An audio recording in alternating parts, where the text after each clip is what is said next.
All right. Again, it's been posted that we are looking for proposals for the 2023 Oregon Residential Specialty Code, and among this, among the proposals are dealing with the 2023 Oregon Residential Specialty Code energy provisions. One of the main items that will be coming up during that process is that we're going to be looking to see if we can get, we have Executive Order 17-20, and that says that at a minimum, we are supposed to be meeting the equivalent performance of the U.S. Department of Energy Zero Energy Ready Homes program.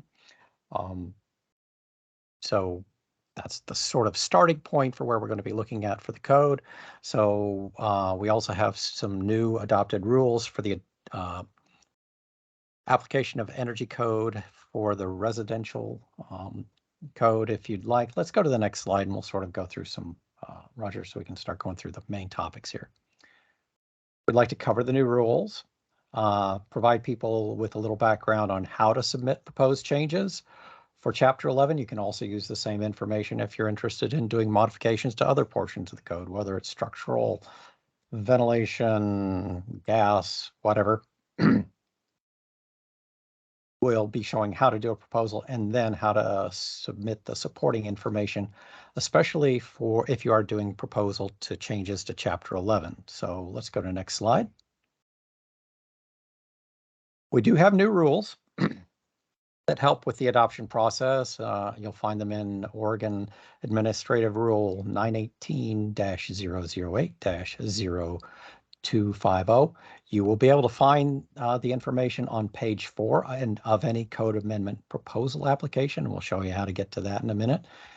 It gives some guidance on how to show work to comply with any code change proposal, and also provides information on how to get the assumptions and baseline so that not only can you understand how to come up with the energy analysis for a code proposal, but also how it can be repeated not only by BCD staff, but by any other stakeholder that, say, wants to look and see and review your assumptions.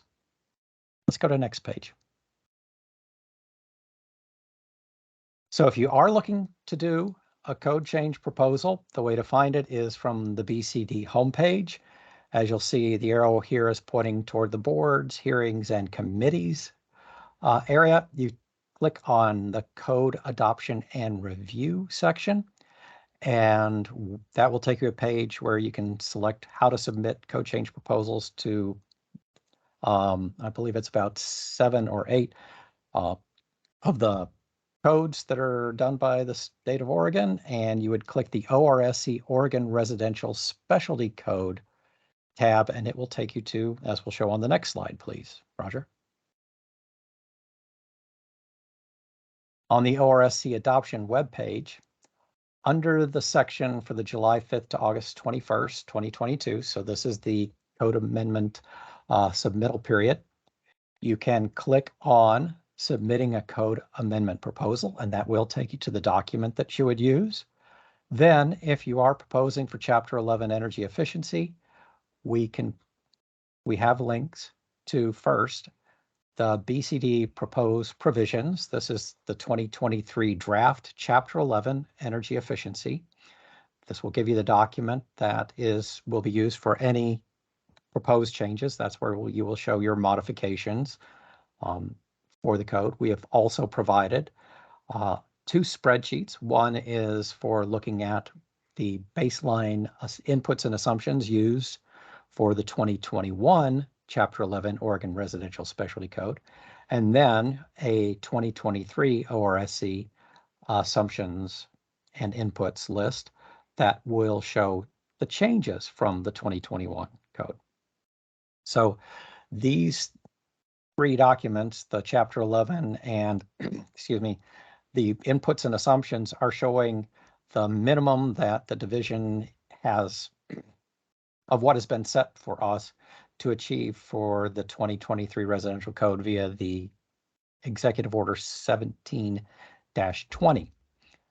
We also have on the page the fuel costs you'll use for energy analysis and cost analysis for energy savings that may come with any additional proposal that comes out. So this is how you find the documents that you would need to be using, and we'll go to the next slide and go into a little more detail.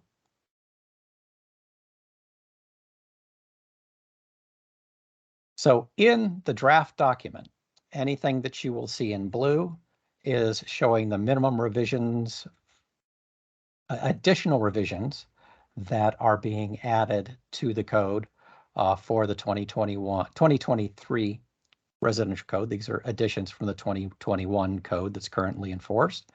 And any blue strikeout are any things that are being removed in this baseline document.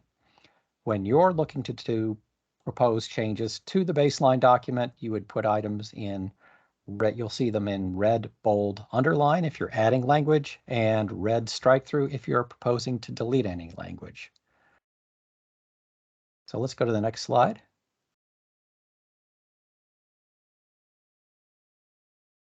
This is what the code proposal application document looks like. People will be using this parts 1 through 3 for any proposed change to the Oregon Residential Specialty Code. It will be using the 2021 IRC as the baseline document. That's the International Residential Code. For Chapter 11, it will be using the document that you just saw for the proposed baseline. And then, so when you do it, when you use the form, basic applicant information, and then we get to Part 1, that is showing the actual code change that you're proposing. Part 2 has the proposal requirements. You're making sure that the application of the code is not something administrative that's done by the division, or that it noting that it's not affecting any or affected by any other laws, rules, or codes. So making sure there aren't any conflicts. Part 3 is the proposal criteria on any revision. It gives how to describe the information for the code committee, and that's where you describe any fiscal impacts related to any code change. Part 4 has to do the alignment with the new rules that have been put forward. This is where you bring in your information for the energy modeling of any savings related to the code change, and about cost data and cost impacts for any fiscal analysis. So next slide.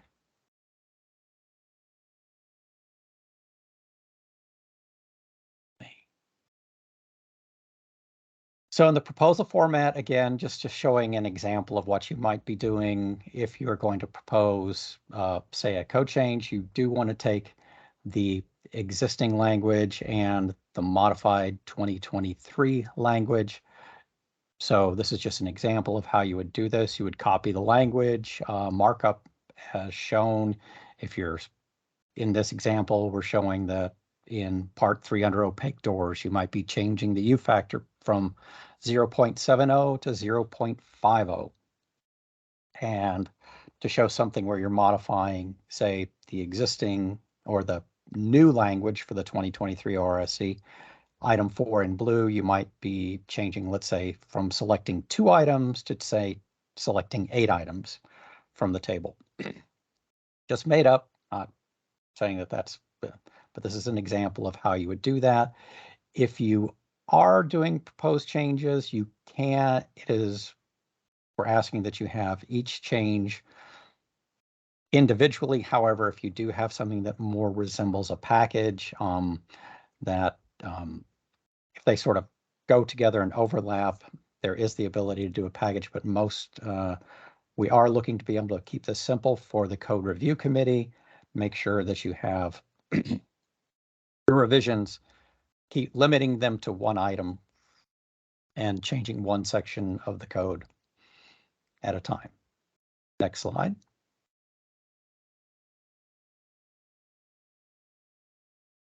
So this is showing the draft 2023 inputs and assumptions for energy models, what we have done, and we have a list of what the components are in the first column, the input values in the second column, whether it's the size, square footage, volume, R factors, U factors, and so forth that would be used in the 2023 baseline code.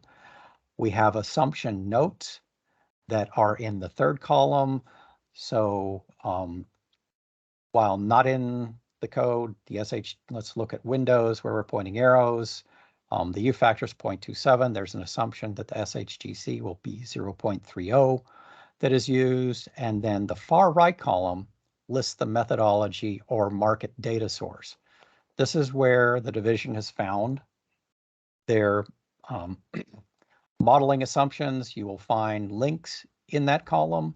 The baseline starting point for us is the U.S. Department of Energy's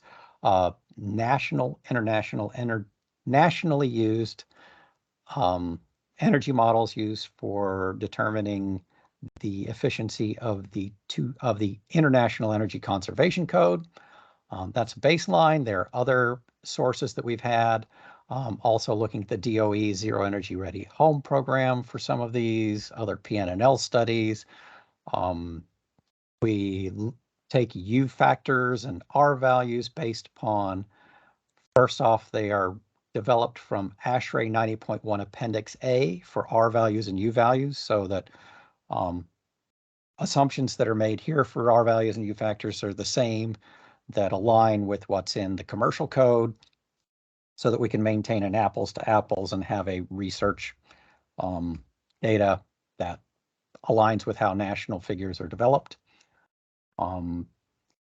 You'll see further down the things like the heating, the assumption for heating and cooling. We do assume that current measure number 1 is the selected measure for pretty much all the homes, except for we also have an available home type that is, of course, a zonal electric home, excuse me, that uses a ductless heat pump unit in the main occupied space, essentially the living room space. Next slide, please.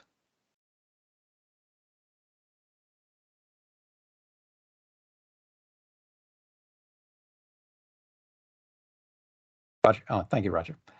Okay, the draft 2023 inputs and assumptions document. If you are changing something, you can take the Excel spreadsheet and you can say if you're changing something, you can insert it showing where you're changing an item. You can strike out the item on the spreadsheet and do a bold red underline to show what is being changed. If you have a different assumption, note where that may have come from for your source. Of course, we are using currently, it's REM rate that we're using for some of our residential analysis. Some energy modeling programs don't do the exact same method, say for some of the internal loads. If you change that, just noting, if you have to split something up or combine items, note where and how and why the program, you aren't able to use exterior doors in a certain fashion, or your internal plug loads are done somehow differently, or they're split up. Making sure that you note why, what might be done differently from what is in the current standardized input and assumptions list. Next. In the inputs and assumptions, we also have weighting for energy use and energy use costs, looking at the baseline before, or sort of when you're modeling your different building types, both in climate zone 4C, here east of or west of the Cascades, and then 5B east of the Cascades. 4 different home types. You'll have a gas home with crawl space. There's the crawl space home, gas heating, no air conditioning. We model electric, as in electric heat pump home with crawl space, electric heat pump home, with zonal electric. And so those are the, 4 building types by each climate zone. Then we do it with crawl space, without crawl space, or slab on grade. That's what the SOG stands for, And these are the models you put together. That's the weighting. So when your results, you'd put them in, as you see, the largest percentage of homes in Oregon are done in climate zone 4C, here in the more populous areas, gas heated homes with air conditioning and crawl space construction. Combine that with the homes without air conditioning, you're well above 35% of the construction in the state is done with that. So that's the weighting for your results. It's included in the spreadsheet, the INA spreadsheet. So go to the next page. Thanks, Roger. So if you're going to do energy analysis and looking at the results, you would be showing at least the simple payback roll-up, but life cycle cost is acceptable. We have information on here about both simple payback, and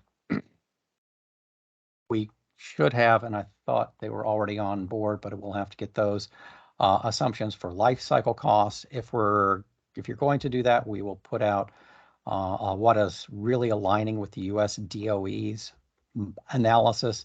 They do a 30-year analysis. They do use a 10% down payment. If we're looking at this from an affordability standpoint, it would be using a 5%, and we'll see if we can get that posted on the Building Codes Division website that you saw earlier. But at a minimum, looking at simple payback or any co-proposal, this is what the Code Committee needs for their analysis. Go to next slide. So when you're looking at results, here's a sample, say looking at the energy modeling of looking at, say, R21 advanced, changing from R21 walls to advanced framing walls, where you're going to, of course, as you see here, you have a decrease in the costs of the framing, but that space that's taken out from going from 16-inch to 24-inch stud framing space does also mean you have to put in additional insulation in the walls. So what it's looking is to, what the general cost would be is that it, might actually show, and this is just a sample, that advanced framing might actually save you costs. Or I think if you went from 21 to 23, it would be a minor cost increase. So trying to put in the data to show what the installed cost is and what the real cost to the consumer would be, to needing to note if they're subcontractors or general contractor, trying to get in full analysis so that not only can the committee review the costs, but other people can review the costs. And as we've shown here, there's some different, you can look at different sources as to who you're using for your labor and materials and your overheads. So next slide, please. As you're going through your proposals, and as we see some come in, be sure to keep looking at the Building Code Division website. I believe we will be posting as they come in the the proposals that they come in. If you're working with others, one thing that really helps is, the synergies of looking with other people to work on something similar, trying to get more, buy-in and backing between different organizations would always be good. So that's why you want to keep checking in to see if there are other people have proposed yet. Again, also look and see if, be prepared to, the committee will be looking for input on proposals that do come in, not only yours, but other people's. You will want to, there will be committee time for public comment. So remember, please take a look. And the division, depending on how soon they come in, will be trying to reach out to you, help you out with proposals, make sure all the data is clear and clean, that the committee can understand it, just to give feedback on completeness of proposals. We'll try and make sure we get back to you as quickly as possible so that we don't have issues at the code committee and have something turned down, or confusion and something not go through. So, and if needed, we will try and see if we can have staff available to assist with inputs and assumptions if you need it. We don't know if we'll have enough time to help out, but before the code committee, we will probably try and do as much as possible to try and repeat the results of what people have submitted. Next slide.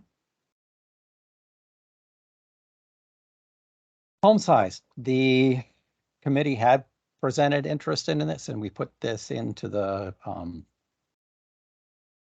proposal request that if you are proposing information on the energy use and cost relative to, say, having less requirement for a smaller home or more requirement for larger homes, we don't have anything in the baseline proposal, but if you are looking to do something of this, you have to look at, the assumptions. You'd be looking to make sure that regardless of what you do with size, the occupants, plug loads, domestic hot water use, orientation, stay the same between your different home sizes.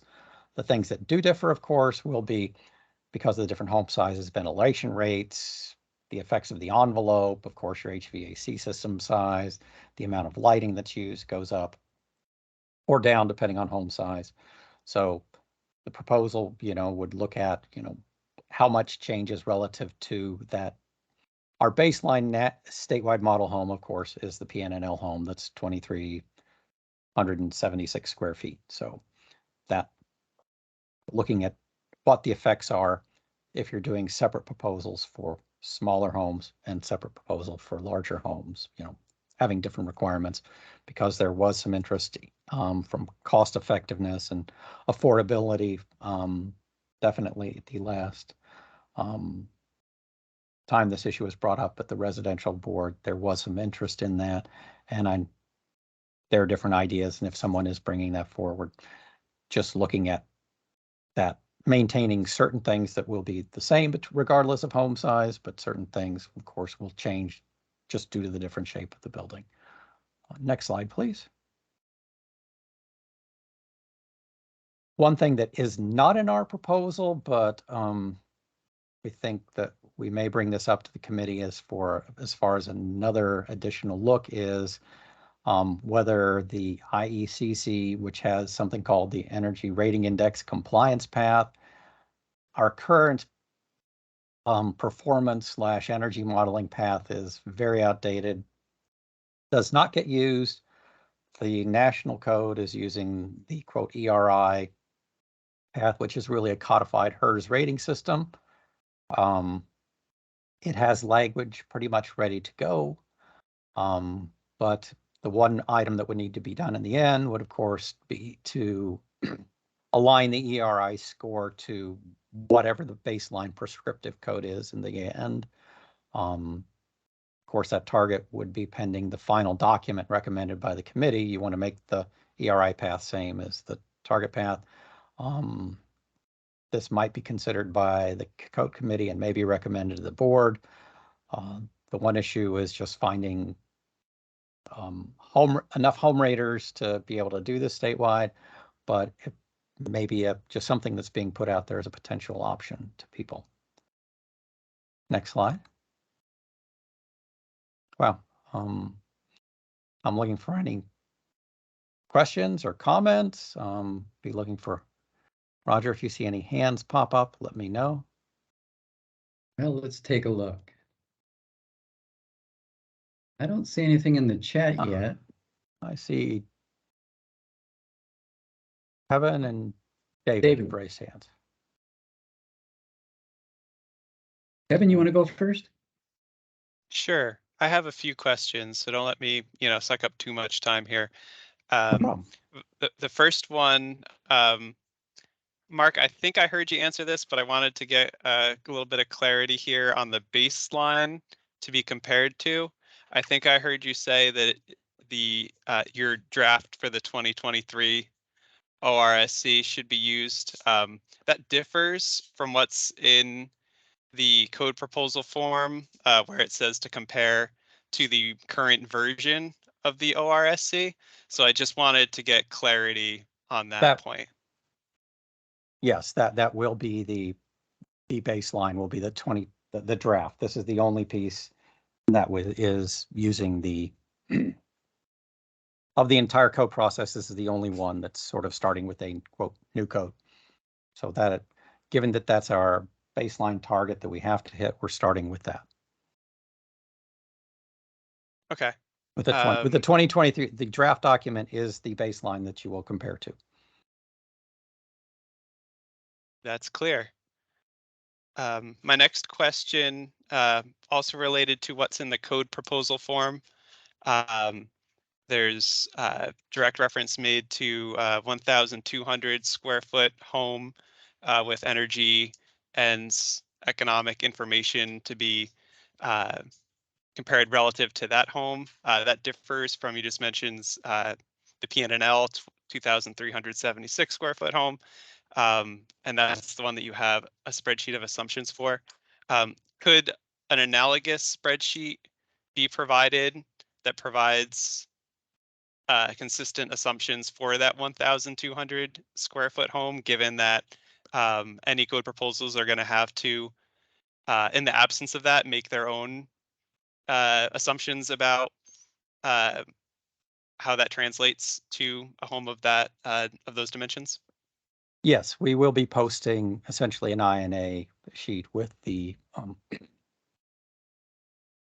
really the reduced area and sort of the physical dimensions that would come with that home. And it would change to a 3-bedroom versus 4. Gotcha. Do you have we will get that posted. Yes, it should Okay. be in the next few days. Next few days. Okay, that was my follow-up question there. I have 2 more questions, if that's all right. Okay. One is on looking at proposals through the lens of not just the 2023 draft that's out there, but also technical bulletins that are out currently. What should be the assumptions that code proponents make about whether those technical bulletins, which as I understand it are temporary, what should be the assumptions that are made around that? I'm particularly interested in the one around allowing furnaces and air handlers to be outside condition space when the new code draft, at least for the prescriptive code, would require them to be inside the condition space. So the technical bulletins, if there is a change, which there is as part of this proposal, there is or the baseline, the technical bulletins would be updated to the 2023 code. So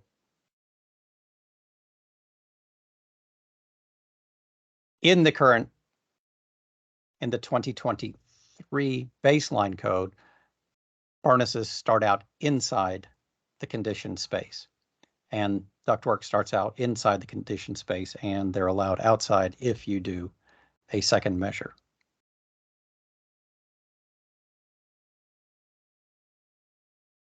Yeah, I understand that component of it. I was thinking for outside of the code language itself, the current technical bulletin that allows air handlers to be outside of conditions space. Basically, if that were to continue, and let me know if I'm incorrect in this, that would essentially call into question the current assumption that it is in condition space and that there's zero associated leakage. So if that's a change to the assumptions, that's one way to approach it. But I just wanted to see if there was any plan to, with this 2023 ORSC, to dissolve that that previous technical bulletin to align with what appears to be the intent in the draft of requiring air handlers to be inside. So if depending on the actions of the code committee, if they follow through with the draft as written, the technical bulletin would be updated for what's in the 2023 code, which would have the air handlers inside.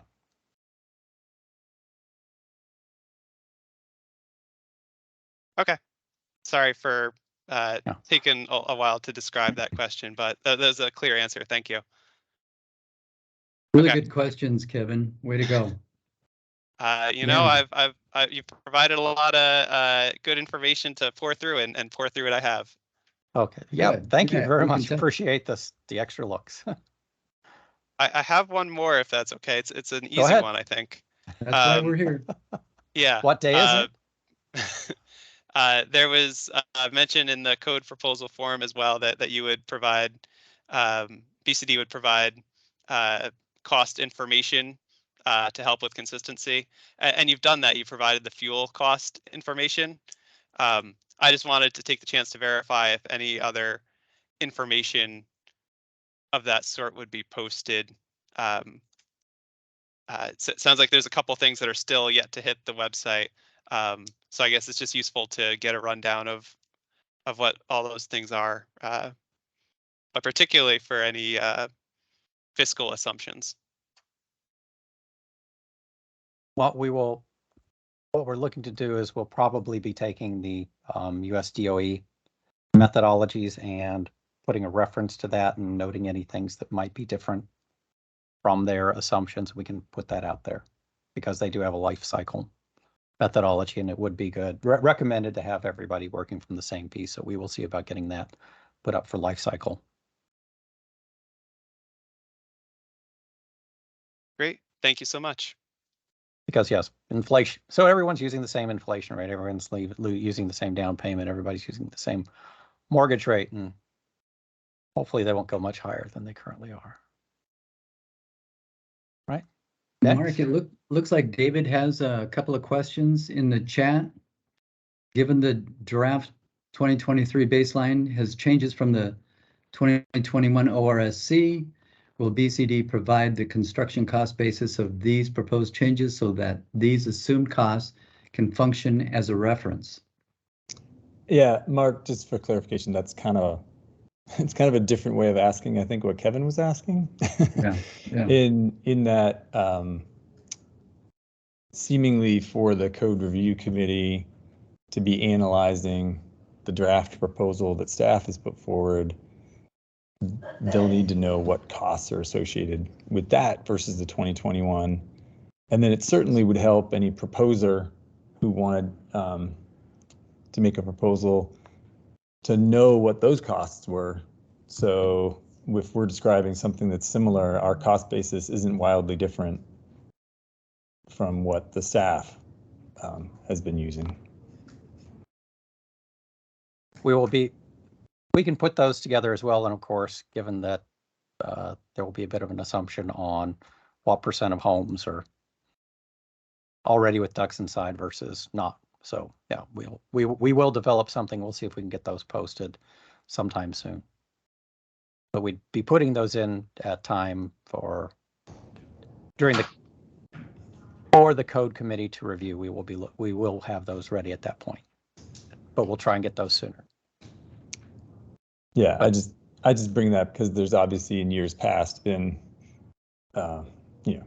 wildly varying sometimes assumptions about costs, and that, some, just whipped up at a moment's notice without any research at all. So the more time there is to compare, I certainly think it helps people make proposals.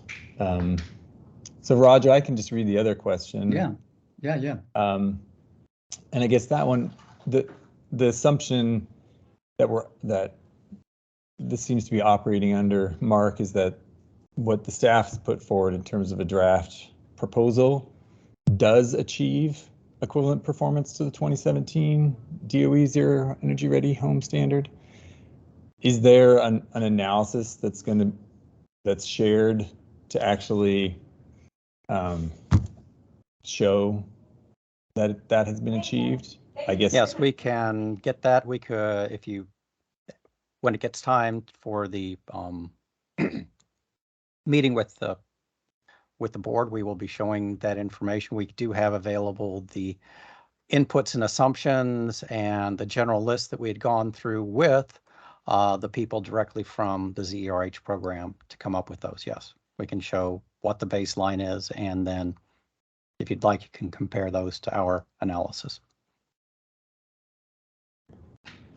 Great, because yeah, looking back at analysis that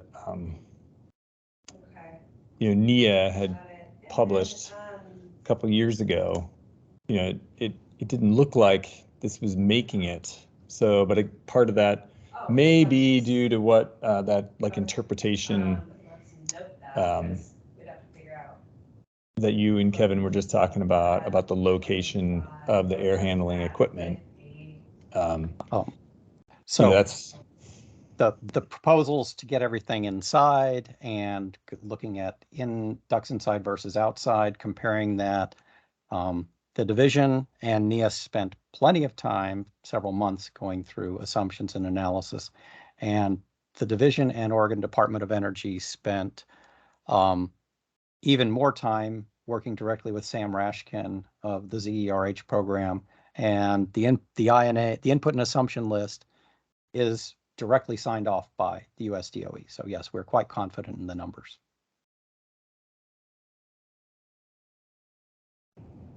Great. So somebody subsequent to Sam signed off on that over at DOE? We got it signed off by Sam before he left. So we spent plenty of time with them during the last go round. Okay. And so just so I'm 100% sure I'm understanding, so you're planning on sharing that analysis? Yes. We can share the inputs and assumptions that were signed off by US DOE, yes. Okay. And that and the cost information, do you have any idea what time that'll be done, given the timeline? The proposals are due in like 10, 12 days, right?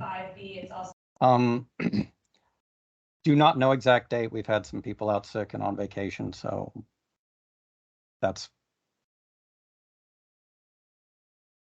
sort of lower on the list of what will be needed for the board to go through. But of course, that's pretty much a mandatory minimum regardless.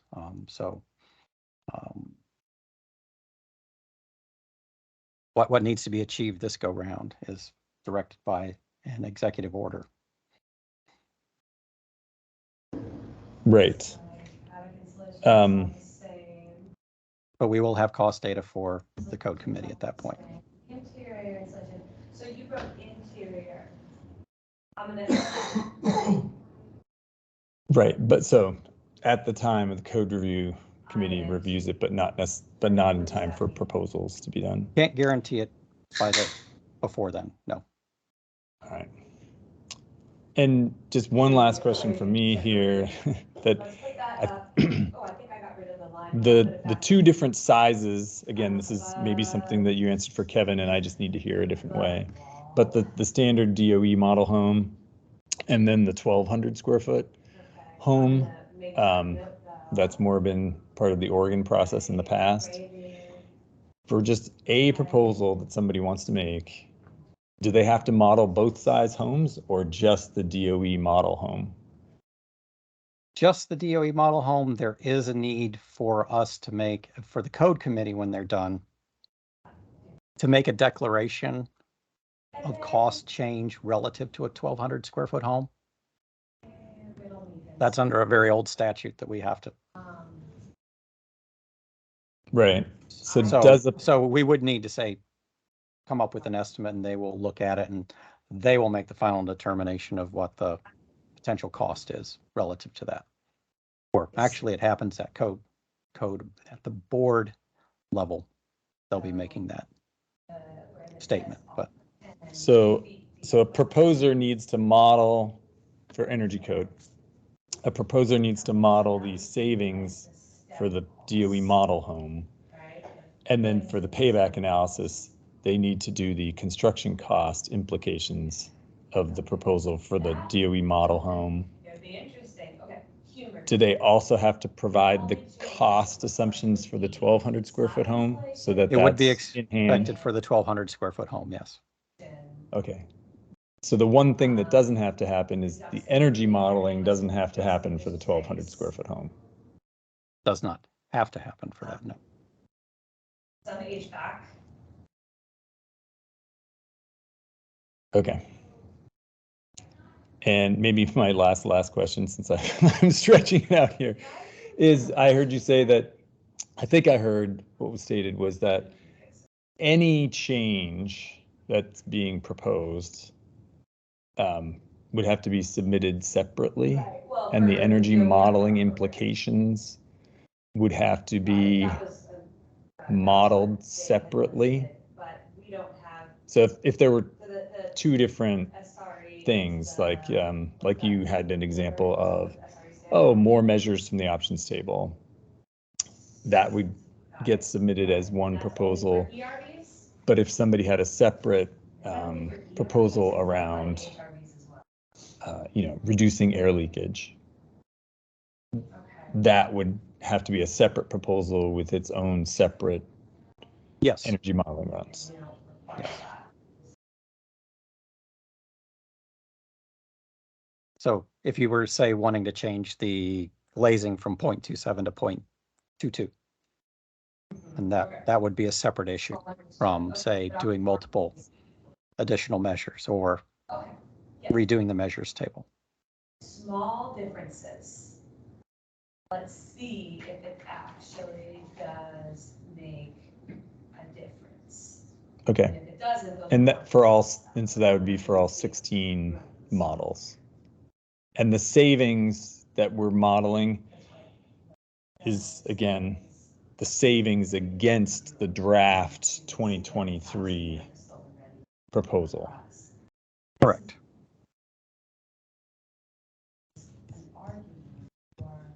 Okay. So normally under code, you have let's say we were looking from the 2018 model code to the 2021 model code. You would have the model code changes going from in the 2021 code. That'd be your starting point. And you'd be looking at what changed from the previous code, but you would do proposals to change what's in the quote 2021 code. Since we're using Oregon's code, we know that our 2023 code needs to be at least, right in the ballpark of getting that ZERH equivalency.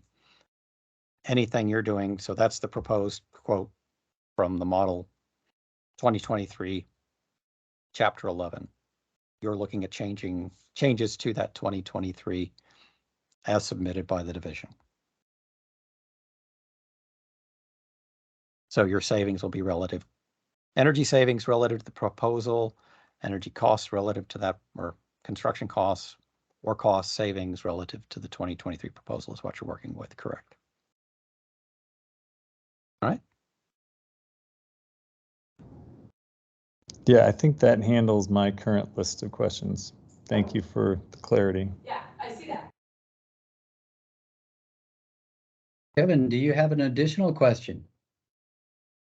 Yeah, sorry, and it's just worries. another clarification of Mark and answer that you just gave, or really maybe just an observation. So Dave just sketched up the 2x2 matrix of, you've got the 1,200 square foot home and the 2,376 square foot home, and then you've got energy modeling and economic modeling. And for 3 of those 4, you got to do them. And for one, it sounded like not. I just wanted to make the observation that while that outcome is fine and that direction is clear and great, I just wanted to observe, and so that everyone's clear, that the code proposal form for both estimated energy savings and for increased construction costs cites both the DOE methodology home and the 1,200 square foot home, which would lead a reader to Okay. think that you would need to do all 4, if you catch my drift. So just to clarify, for one more time, Okay. the direction is that cost information needs to be provided for both sized homes, but modeled energy savings information only needs to be provided for the PNNL 2,376 square foot home. That would make it easier for people. It would be good to show, but since it's really the cost is the most important thing on the 1,200 square foot versus the 2,400 square foot. The proposal, I thought it had changed that, so I need to bring up.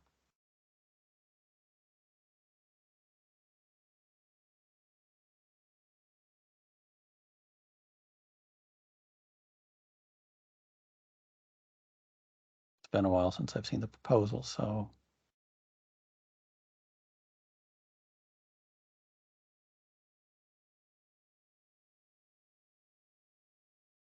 Bonus points, Kevin, for another good question. Yeah.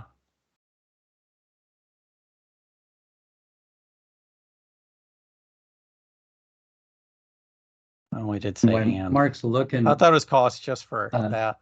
I thought it was just the cost, but they did make it for both energy. So I would recommend doing energy for both, just for the 1,200 and the 2,400 square foot, 2,376 square foot homes. So I will retract that statement and say yes, model energy for both. So thought we had tried to make it a little simpler. So my apologies. So David, that was. Yeah, and I think, not to speak for David, but I think folks would appreciate the simpler approach. It reduces the Yes. number of model runs necessary.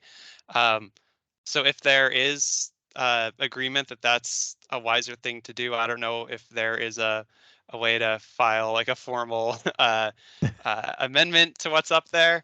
I just want to make sure that any proposals that are sent in are not turned away on technicalities or anything like that, but also that all of the effort that goes into making these proposals and all the model runs that are done are actually useful, and not wheel spinning just because of an oversight potentially on some language here.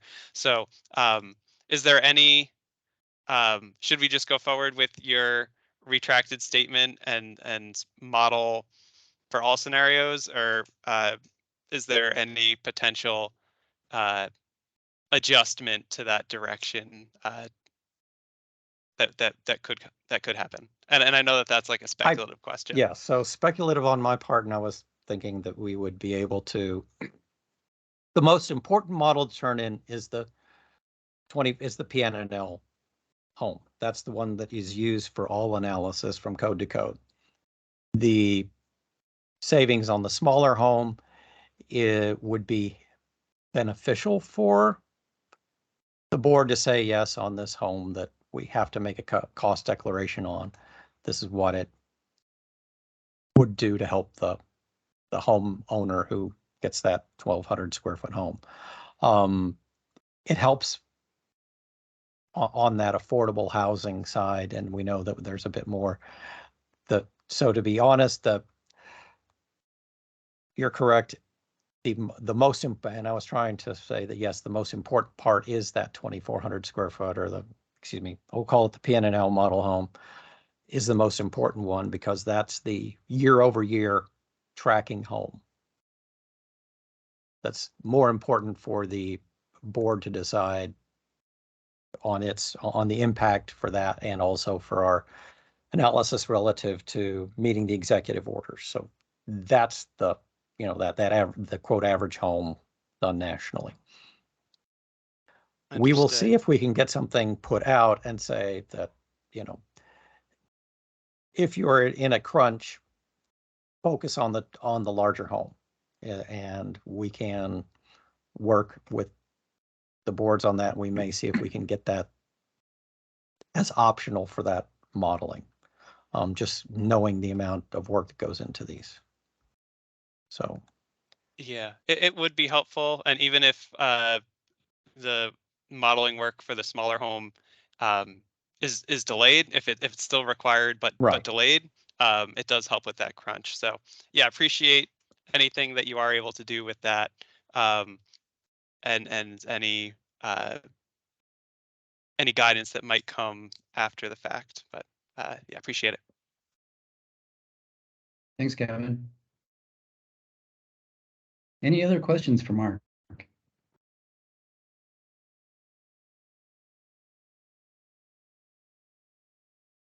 All right, Mark, you have anything else? Nothing at this time. Okay, We well, let me appreciate just, the input people have put in and turn it back Yeah. over to Department of Energy. so just want to remind everyone again that the next Energy Code the Energy Code Stakeholder Panel meeting will be September 13th. I think I've went without coffee too long here. And Gary had a question about whether or not the presentation would be available. It will. It is up on the ODA website currently and will remain there. So you can check that out and find out all the information. In fact, the recording of this will be up there as well at some point. So that's it for today. Thank you, and I appreciate all your attention. Bye now. Like, Thank you, Roger. Thanks, Roger. Thanks.